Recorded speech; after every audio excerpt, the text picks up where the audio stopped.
Hare Krishna friends, అందరూ ఎలా ఉన్నారు? మొన్న శంకర జయంతి రోజు అన్నయ్య పుట్టినరోజు కూడా. ఆ రోజు ఇట్లా అనాథ శరణాలయంలో అన్నయ్య పుట్టినరోజుని జరుపుకున్న ఆనందంగా. అన్నయ్య మన దగ్గర భౌతికంగా లేకపోయినా తన జ్ఞాపకాల్లో వాసు అనే పేరులో అలా ఎప్పటికీ లైవ్గా ఉండిపోతాడు. అలైవ్గా.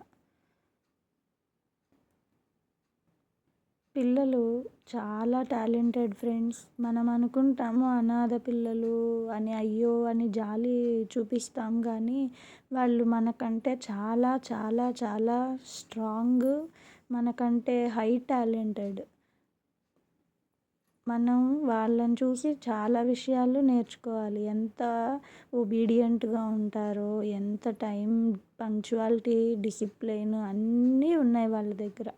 ఇంట్లో అందరూ ఉండి అన్నీ మనకి వసతులు దొరికి కూడా మనము బద్ధకిస్తాము, లేదా ఒక మనిషికి రెస్పెక్ట్ ఇవ్వము.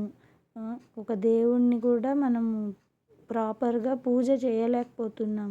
కానీ ఒకసారి వీళ్ళని చూడండి, ఎంత బాగా చెప్పారో. అత శ్రీ గణపతి అధర్వణ శీర్షం ప్రారంభః. ఓం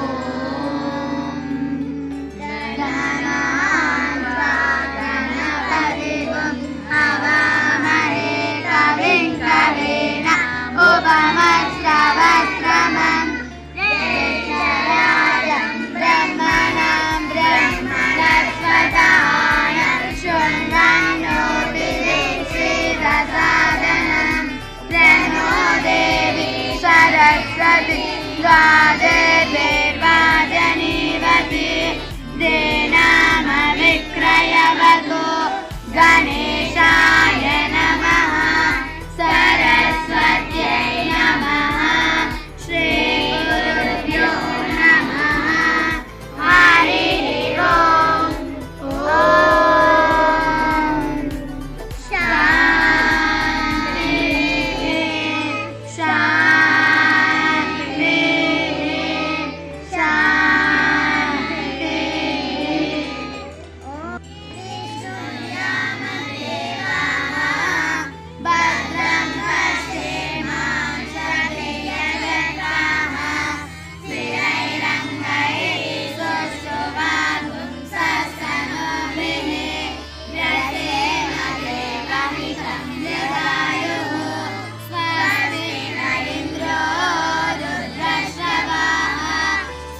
వర్షం సమాప్తం.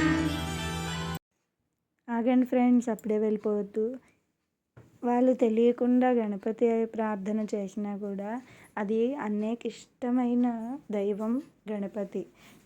కాబట్టి మనం అడగకుండా వాళ్ళు గణపతి ఆరాధన చేశారు అంటే ఆ గణపతి అన్నయ్యని ఆశీర్వదించినట్టుగా కూడా నేను భావిస్తున్నా. Thank you for watching friends. Bye.